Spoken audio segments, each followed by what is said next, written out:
Greetings, respected viewers. I'm George from Ireland. So this video is on why President Trump shall not be removed. So the impeachment proceedings have started. The House of Representatives voted by a good majority to remove him. I think I'm right in saying not a single Republican voted for it, though some didn't vote at all. And obviously the Republicans are getting jittery. So I'm always looking at his approval rating down at 40%, disapproval 45%, which is almost a record low. The only person at this stage of his presidency who was more unpopular was Jimmy Carter. That was owing to the Iran hostage situation. So Jimmy Carter obviously failed to be re-elected, not by that much. Hello there, Diane. So there are these deranged Republicans saying that this is a coup. It's not a coup. Nothing could possibly be more legal and peaceful than this. See people saying it's illegal, which again is illiterate to claim that. How asinine and dishonest can you be?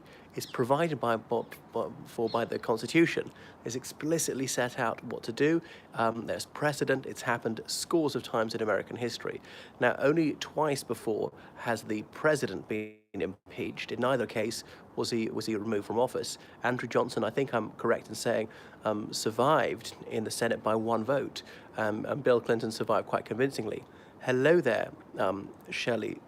So because you need a simple majority in the House of Representatives to begin this investigation. Well, it's commenced, and then obviously going up to the Senate, where there's a trial. It's not a judicial process, because they can't convict him of a crime or send him to prison, but it's for high crimes and misdemeanors.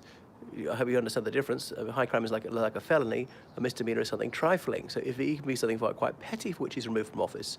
Now, all presidents have done bad things, but for some reason, none of them have done something that got them booted out of office. Okay, Richard Nixon, he resigned before he could be successfully removed, because he probably would have been. So Republicans are getting worried because, you know, they think he's hurting their brand. And they've gone full circle. Remember 3 years, so many pillars of the Republican Party denounced him in the purplest of prose. And then some of these same people like Mitch McConnell and Paul Ryan turned to fulsome praise. They obviously forgot their principles. What about, you know, standing up for truth or morality or opposing adultery or supporting America's allies or caring about national security or supporting the FBI and the CIA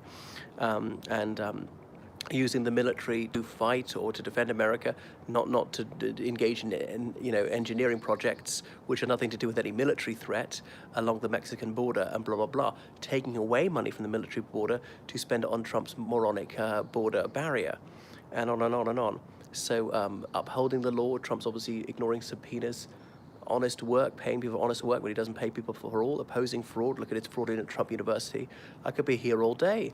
And the baker's dozen of 1,000 lies he's told on record since becoming president.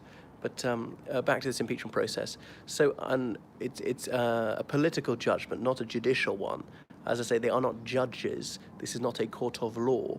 So what they're imposing on him is kicking him out as president. Obviously, then Mike Pence, the vice president, would become president. Then there's another process whereby they'll fill that vacancy that's created, as in the vice presidency. You go back to, let me see, well, Nixon's time, his vice president, Spiro Agnew, had to go. Hello there. Sorry, and they had to fill it with Gerald Ford. So Gerald Ford became president when Nixon stood down, so Ford hadn't been elected president, and they had to pick a new president. It was Nelson Rockefeller, if memory serves. Not through a general election, not through ordinary people being allowed to vote, but the US Congress picking this person. But the thing is, Pence might be a more formidable Republican candidate than Trump. Pence, he's very bland, but in some ways he believes what he says. There's not a whisper that he's an adulterer. I mean, I wouldn't care if he was. I don't care if a man has been unfaithful to his wife with 100 women, but it seems to matter very much to most Republicans, so Christian fundamentalists, puritanical, and very judgmental. And, you know, he follows that old rule, that Billy Graham rule, never to dine with another woman unless his wife is also present. What else about, say, Trump? So you need a 2/3 majority, and it's simply not going to happen. Remember, Republicans have got a majority in the Senate. They've got 51 seats. They're 2 for independents, the rest for Democrats. It would require a lot of a lot of Republicans to break with Trump, and I don't see that happening. You'd be lucky if a few did. The thing is, I was speaking to one of my political expert friends a week ago, and he was saying, well, you see how support for same-sex marriage in the US Congress went from very low to almost half quite quickly because they see the polls had changed. Some people are people of principle. They're willing to be unpopular. They do what they think is right. They're guided by their conscience. They're conviction politicians. But a lot of them are simply time servers. It's all about electoral calculation, what will maximize their chance of being re-elected. They want to keep their troughs in the snout while there's plenty of swill there. And they want to be in the limelight, all the rest of it. And there are not many principles they genuinely care about, because just about every Republican principle has been jettisoned by the Grand Old Party for the sake of Trump.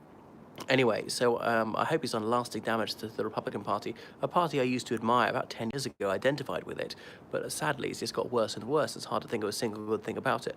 All right, they're pro-life, but they don't have a holistic pro-life policy saying, let's provide publicly funded healthcare, contraception and so on to prevent unwanted pregnancies occurring in the first instance. Let's have completely frank sex education to persuade people to use contraception and blah, blah, blah, not just talking about abstinence, to minimize the number of unwanted pregnancies and therefore abortions. If they can't outlaw them completely, they could get the number as close to zero as they can, and not just through making it very onerous to go to these clinics. And these clinics that provide abortions, which Republicans and I find very troubling and distasteful. They also provide lots of other gynecological services. So yeah, you might prevent a few abortions, but you're also preventing women who are not seeking terminations at all from accessing other healthcare services.